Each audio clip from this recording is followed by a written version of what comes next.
Social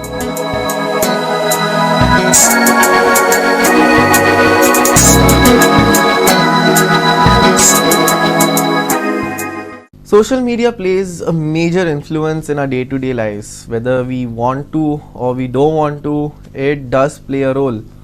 Now, whether be it humor, news, or just outright, projecting yourself out to the world, social media has become a platform that has connected the world like no other time in our past history. Now, today with me in the studio, I have Mitanshu Kovlekar, who is the admin and founder of Maichi Kazar, one of Goa's top meme pages. Well, calling it a meme page now is an understatement because it has been doing a lot more now. So, welcome to today's episode of GOA365 show, where we will try to dig deeper into this world of social media and also ask Mitanshu how exactly it is that, Maichi Kazar came to fruition and what exactly is the current scenario. So Mitanshu, welcome to the show. Thank you so much for being here. So can you tell me how exactly it is that Maichi Kazar came to be? It's something that no one really anticipated Goa would was into the meme culture that much. And Maichi Kazar was one of the few back in colleges where students would start talking did you see this meme? And they would relate to it because it was Goan. They would know where it came from. They would know whether be it the Kadamba or be it some college or be it some something that is seen day to day here in Goa. So how did all that come to life? So this was back in 2017 and I was just going through social media. I was just Instagram. I was new to Instagram and I was just going through and I saw a meme page. I was following a lot of international, national meme pages back then.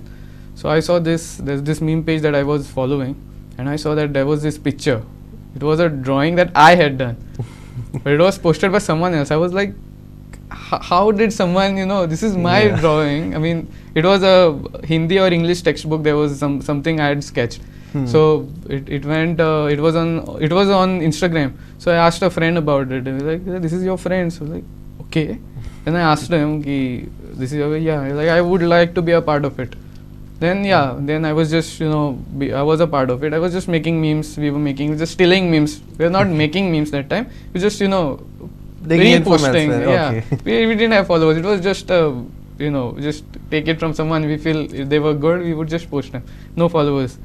Then one day, just because of this page, I was, I saw that there are a lot of international and national meme pages, but there was no Goan page on Instagram. Because back then A&M was not, they were not active. A&M I guess was back in 2012, 13 sometimes back. And I did not have an internet connection back then, so I wasn't a part of it. But in 2016 I was not on, I was on Facebook, but Facebook was we didn't, our generation wasn't really connected to so Facebook. We were on Instagram and I saw that 2017. So I saw that there was no other Goan meme pages. I just searched. I put Goa memes, Goan memes. There was nothing came up. So I was like, let's take this opportunity and start one. Because before that also I was in this Ponda boys group, WhatsApp group, and they used to share these Goan memes. They were from A&M and old memes. Or someone used to make a meme and then send. Or there was just random WhatsApp forwards. There was Mad Libs there back then. There's dubbed videos. And some random fights, like people are fighting in Goan videos. So I thought I'll take this opportunity because I thought ki Maka Yamaita group are, but not all of them could see. I being a part of that group I knew these are some good content. Okay. And I wanted to share it across everyone in Goa. So I said, let's start a page. So I started a page. Now what I'll name it. I need a good Goan name. So I was like, my name Mitanshu Kovlekar, MK, so let's take the initials of my name and maybe start something. And then I started thinking of it. And Maichi Kazar is what, I thought of. I was like, let's start it. It's a meme page, of course. I mean, it needs a funny name. So I started it. I took the guys who took me in that meme page, the guy who took me in that meme page, I told him to come on board, and we started, I started posting the group ka memes from the group. The group are asla the memes te aao techer galpak laglo on the page, and we started making our own content. And what I did was that now we need followers. Okay, it was new, so I told my friends, we have started, just follow. And what I did, I went to the search bar of Instagram and started searching for Goan surnames. So Goan surnames go on by their surnames. So I started following them. Young people, their names, their surnames. So I started following them, and some of them started following us back. So this is how we started growing, and then we started posting content, and suddenly we had mass followers. They were like, the first time we reached, I think 1,000, 2,000. It was a big deal for us. Can understand. But wasn't there now how you have entire firms that take social media management to get you followers and all? How was the scenario back then? I'm guessing it was different because now it is we have algorithms and there's certain times you post, otherwise it won't do well. How was it back then? Did you all take all this into account, or was it No, we were just posting for fun. I mean, there was nothing. There was no plan behind it. There was no plan. We made a meme, we posted it. It was good. No, it was risky. We posted it. Because back then we were teenagers, and you have that shenanigans. I mean, we didn't think of the consequences much back then. But we posted it for fun. We didn't want to hurt anyone or mean harm, even though they were risky. We were like, kya hoga, dal lenge, or something like that, and we put it. And then kire jata the poya mage, something like that was our mindset back then. So we started posting it, and then not suddenly, I mean, in I think 4 years, not 4 years, I think 4 years, we reached 50k, 50,000 followers, and I think, yes, we were the first Goan meme page, at least on Instagram, to reach 50,000 followers. So the first page and the first page to reach 50,000 followers on Instagram, at least. When you were saying about this, back then you all were young and you all didn't really, think of the consequences as much. But now we have been seeing a lot of these posts and all are taken in bad faith. Some are meant for humor, some may be attacking some community. But generally we are seeing this, attack or this sort of indigestion to humor online, where people are very sensitive to what you say. Even if it is something that does not affect you, you get offended on behalf of someone else. Yes. So how has that changed the entire this of your page? Initially it was much more freer. You could put out stuff in the name of humor, and now it is you have to think twice. Who will this affect? Yeah. So what has happened is that back then people didn't know us who created it. So we had that freedom to post anything. Because they didn't know us, and we are now more than 60,000, 65,000 followers, or even when we reached a couple thousand followers, let's say 10 or 20,000, even that time we didn't think of it because we were too immature or teenage years, so we didn't think about it much. But what we should have done is that shouldn't have taken that risk. परत चिंतपाक जाय आसलेलें घालच्या पयलीं, because now that we have so much base, because we had given a lot of time and efforts, taking time from college and making memes just for it wasn't for us. We made memes, but it was for other audiences to laugh about and to relate to it. So our motive wasn't to harm anyone. It was just to make people laugh. So looking back, I think people were less sensitive back then, for sure, because there were less people on the internet. Now everyone, after Geo, I think everyone has free internet, and people are snowflakes, that is there. And so we cannot take that risk again.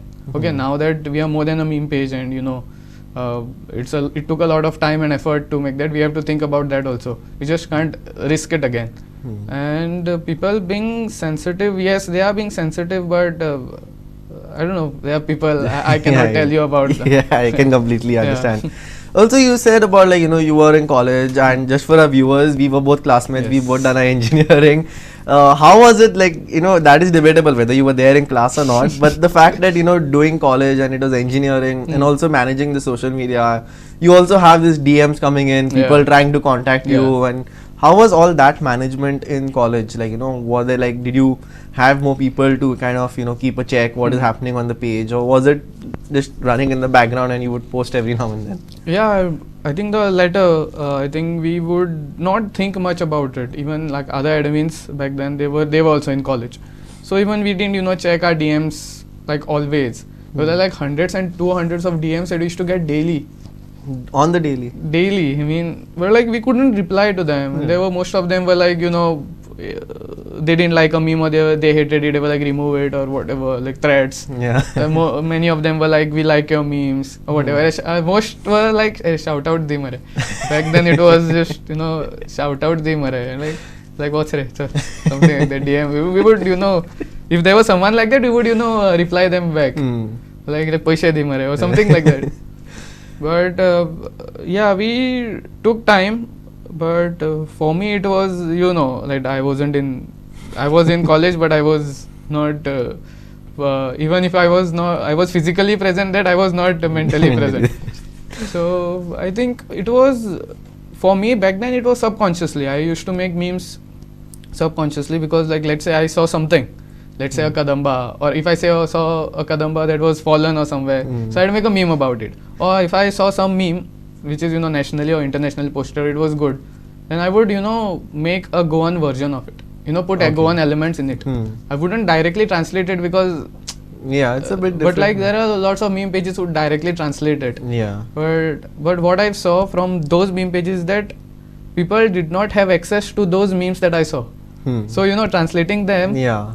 So these people saw it and they thought this is like the first time they're seeing it. But actually it was just a translated version. So, you know, maybe because of that I maybe started, you know, making translated versions of better national, international memes. So, but yeah, subconsciously I used to make those memes. It was just strike me, you know. I saw something, it was like, memes and then I had to put it down, make a meme about it, or, you know, tell my friend, the other admin who used to make good video content. So I used to tell him about it. So he used to make a good video content of it. And the other guy, he was very active on Reddit. So Reddit was like, you know, all those dank. So his humor was like top notch. I'd say if his humor was here, I'm here, but his humor was, you know, way above me. Okay.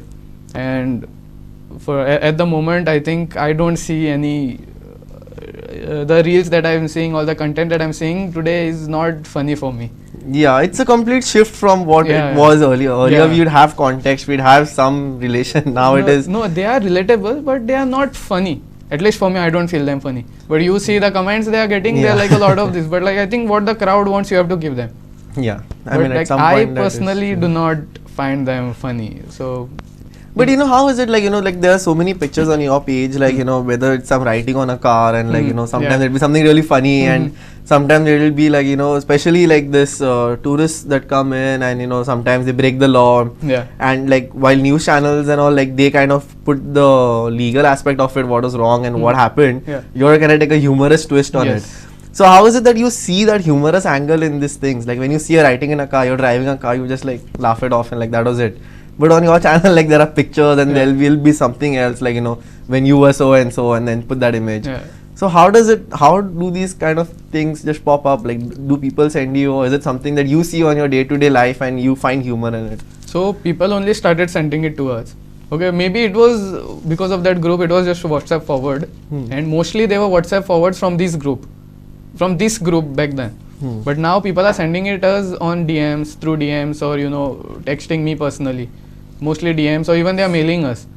But I think it was a trend that, you know, I think we started this trend maybe because people started sending us those photos. I took it from the WhatsApp forward groups or whatever, but I think people started sending it to us.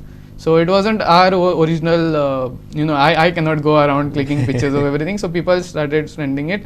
And I think it is also where it helped, you know, grow our page. You know, so it was sort of like a community kind of thing where people were sending stuff and it was spreading. You know, crowdsourced. Yeah. No, you know, also like now you have a base of over 65,000 people, and like that's not a small number. It's a massive number, especially for a state like Goa. We don't have that great of a population. How do you see that influence? Like when you know that if I say something, 60 to 65,000 people are going to see that. And like, you know, how do you kind of think, like we've also seen during COVID, whether it was oxygen tank or whether it was blood, and like people were approaching y'all and y'all would put stories. I have seen this because I do follow your page. But it was so common that, you know, like because you'll have that reach, how is it that you'll handle all this kind of requests? Because I'm pretty sure you'll have a lot of requests. How do you confirm? Like, because the verification, now if you put something fake, someone has approached you for a fake this with the fake suppose QR code for a GPay, you are the one who gets blamed, not that person. So how is it that you handle all this sort of thing apart from the memes? So first of all, like we have a lot of DMs. Okay, they're like at least back then we had hundreds, but now they're like more than 10. At least about 10, 50, something like that. So what I do is sometimes I go through the DMs. I cannot go through the DMs. It is very exhausting for me. But like whenever I do, if there is someone who's like needs help, I would definitely reply and tell them, let me verify this. So I'll verify it from somewhere or the other. I'll maybe contact the number that is given there. Maybe someone needs, let's say a patient needs some money. Or they need blood or something. Blood I put directly because there's no time to verify and they have very less time. Maybe let's say someone needs crowdfunding for a patient. So I'd verify this. Verify it with a friend, verify it with if they have numbers, I'll call them or I'll tell my friend to call them to verify. And then I'll make a post about it and then post it. So we do verify it. But then the only problem is being lost in the DMs. If you have a genuine request, you have your genuine replies, that I cannot go through all this DMs and filter out what is important and what is not, because most of these are just a reply to our stories or they are just sending some random things they want their photos to be posted, or they'll make a meme of their friend and they'll send they want it to be posted. Like there's a lot of non-important DMs. So I have to filter through that and find the most important ones and then verify them and then post it, and which I forget to post a lot of times. Even if I've texted you have something, I'll text you but then I'll forget about it and then I feel bad about it. Now that kind of gets a very interesting aspect, like the human factor behind the page. Be it any other social media handle, a personal account or a business account, there's always a human factor that is there behind it. So how is that experience, like where you're flooded with so much of, like, it's basically in a way fame. Lot of people know you, a lot of people like they see you on the road, they'll be like, hey, you're that page admin, like I saw your stories and all. And also the aspect of like the hate.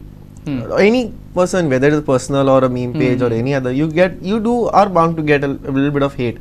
So how is it mentally that you personally handle this kind of stuff? So back then this hate and these numbers and these likes and used to affect me a lot. Okay. It used to. I wanted to see those numbers. I wanted those likes. I wanted those good comments. I wanted to see those numbers on that. Now it's not much. A little bit. Maybe if I put a lot of effort, then maybe I wanted a little bit share, a little bit more better comments. So that's about it. But like you've said, being famous, I am not. I've never put much of myself on the page. Sometimes. So I didn't want to be famous from this one thing. But like we got to 60,000 followers, so people do know you. So a lot of times people have noticed me and they've stared at me for a long time and they're thinking I've seen this guy somewhere. And a lot of them have come at the beginning. I think we were in second year 2018, 2019. So like first years they actually came to find me in college. Okay. They texted me. They said, we got admission in GC and I know you are in GC. We want to meet you. So these two guys, they specially came to meet me. And now they are my good friends now. But like back then they were like, Maiche Kadar admin, a big thing. And then even for events and all, people used to come and meet me. When used to go for other events, college events, Plexus and stuff, they were like other college students that used to come and meet me, take a picture with me. Because nowadays you can get followers easily. Also, what is your view on this current place where social media, it's a very weird place, like more than posts and memes, it's reels that have taken over. And some reels are like snippets of some, it's become so, what do you say, ungeneralized. There is no context, there is no purpose. You just have either it will be some people dancing, or it will be snippets of some movie, or there will be some random meme where like there will be some cat moving around somewhere and there will be some weird noises, and that is considered humor. Where it doesn't seem like there's a lot of thought put behind what is being done. So what is your current view on this? Like what is currently happening to the the humor, the meme culture, like so to call it? I don't know what's happening to the meme culture. I cannot tell you about that. But these videos that you were telling me that random things happening, I think these are more funnier than the people that are actually making reels these days. Because the way they make it relatable. They make it relatable as possible. But not funny. I do not find them funny, at least. They're relatable. But what we were back then, we were relatable as well as we tried to make it funny. Okay, relatability was, and relatable. It's gone. It's obviously relatable. We wanted people to laugh about it, share about it, and make it as much relatable as possible. I think these days reels are just relatable, and Kadamba or whatever we are making, they're just, and what we had made back then in 2017, 2018, 2019, these people are making it a reel now. What we had made a meme about it, now they're just taking the topics from there, taking videos back from our page, and they're posting it now, and they're getting more views than what we were getting. And the algorithm is, I don't know, algorithm isn't working for us, but it's working for other people, and it's good for them. So they're taking snippets from our page, or topics from back what we had done back then, and then they're making a new thing, or they're just reposting it, and they're getting good views. Okay, so yeah, what was the topic? No, the general, like, the situation that, the meme scenario, like the whole Instagram scenario is, like, we have also influencers now, like, where they just, like, go to a restaurant and, like, that, like, is trying to kind of pick up, like, the whole scenario is more now video based. It is not as, like, much of a post. Like, earlier you could, like, communicate an entire joke just on a few text on a picture. Yes. Like a caption or a few text lines. Now it is like they will have a video, and, like, there'll be suddenly a twist, a plot twist at the end. That is something I've not seen really, my chikazar get into. Cause why is that? Like, is that because y'all don't want to get into that, or is that, like, y'all need to be more dedicated to actually start shooting actual meme content? Yeah, no, we used to do, Ishan used to do a lot of video content back then. His video content were like top notch. Okay, they were not reels like they were just editing from something. You used to edit good videos, make some good content. But nowadays, I think only recently some meme pages have started doing that. But they are not as dark or dank that we used to be back then. And the other real content creators is, they have a few of them are actually good, but, like, most of them I do not find them funny. I'm saying this again. Sorry. But they are very relatable. They're relatable enough for people to put laughing emojis in the comments. I mean, or they are relating and they're laughing to it. And I think it's working for them. So, but I'm not a fan of that. I want to give you the best content out there. We have been, mid, I'll say, we have been, because we had to water down a lot of things. We cannot put what we used to put back then. Because now we have to, what do you call it? Be careful of the backlash. Be careful of the backlash, yes. So we have to water it down and, post it so that it is easy for you to swallow. So it is. This is what has been happening. But for us, I think now recently, my brother has been helping me. So me and my brother are the only one admins at the moment. Page. So my brother is making most of the content these days. I'm helping him out. He's making the most of the content. He's making reels also. I think you've seen. I have seen a few, recently. But it's not as common as your posts. Yes, it's not as common, but, like, we're just getting started with that. And it's getting. I started, making reels back then. I was like, engagement na. But when my brother started his first only video, he's got some 200,000 views and all. I was like, Baba, tuj kar, amani etun padat na. And then all his videos that I've put, he has more than 100, at least 150, 200,000 views easy. His reels. So now we are, like, shifting towards making reels because we've seen that it is working for us as well. So we are trying to make it less cringe as possible and, more funny. We're trying to make it better than everyone else. This is my, goal for my chikazar. Just to, like, on a last ending note, a little personal, as in, what are the sort of backlash you got during your worst periods, and how was it that you handled, not just yourself, because these kind of issues sometimes also blow back onto your family, like, sometimes you could meet your parent and, like, what is your son doing on social media, and, like, how do you see, like, how did you handle all that? Like, not just your personal self, like, if you see on the phone someone saying something, you can pull it off, keep it on the table, like, it's over. But when someone says something to your family members, be it your brother or your relatives, how does that kind of affect your life? So I think I wasn't much famous back then when, this backlash happened, but I think, like, we had some little, what do you call it, quarrels with other people, mostly it was started with college students. They used to post something that didn't match their mindset, so we started with that, and then, it got worse. So I think my parents, I think I did not let them know, first of all, because I didn't want them to be, involved in this. Because, of course, they being my parent, they would, they want to protect me. They don't Yeah. want me to go down that lane, and they do their best to make me, what do you call it, म्हाका अशें तेतून पडपाक दिवचें नासलें. And I didn't want them to know, I didn't want them to worry about it. So I did not tell them in the beginning, but like finally कोण तरी सांगता तुका कितें जालें. So my parent got to know from her. Someone told my mom, and then she asked me. It was a few days had happened, so I was like, I didn't tell you because I was looking through it because I wanted to solve it myself. So yeah, I was like, yeah, my mom wanted me to shut down the page. So you had to fight for, like, you had to convince her not to, Yeah. or was it something that in the end they I did not, I did not tell her, yeah, I want to shut down or I want to continue, because even I was, thinking about it, should I continue or should I not? Because I was put in such a place that, when the whole crowd that you are trying to, what do you call it? Whatever we were doing it for the crowd.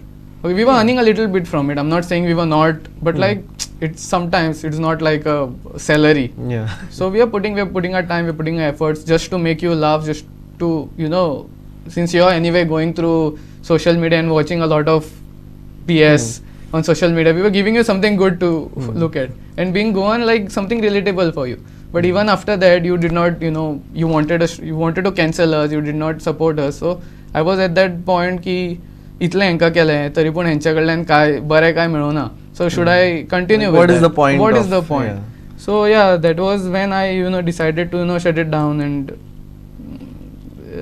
आसा आमचें कितें engineering केलां कितें फुडें जातलें दुसरें. Like AIB also was like the best content out there back then. But like if you start AIB today, No, you cannot make that content today. So yeah, similarly our story was that, but then I continued with MK. I started making normie content. I'm not saying I did not, because we had to regain trust of followers, and Yeah. so yeah, but then it's been a long time since that issue, and we have not done anything much risky. After that.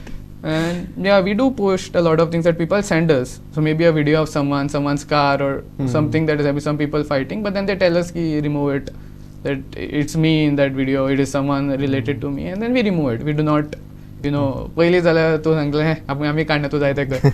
But now we do not take that risk again. Since we have a lot of followers, we have taken a lot of time, so We have to be careful. We have to be careful.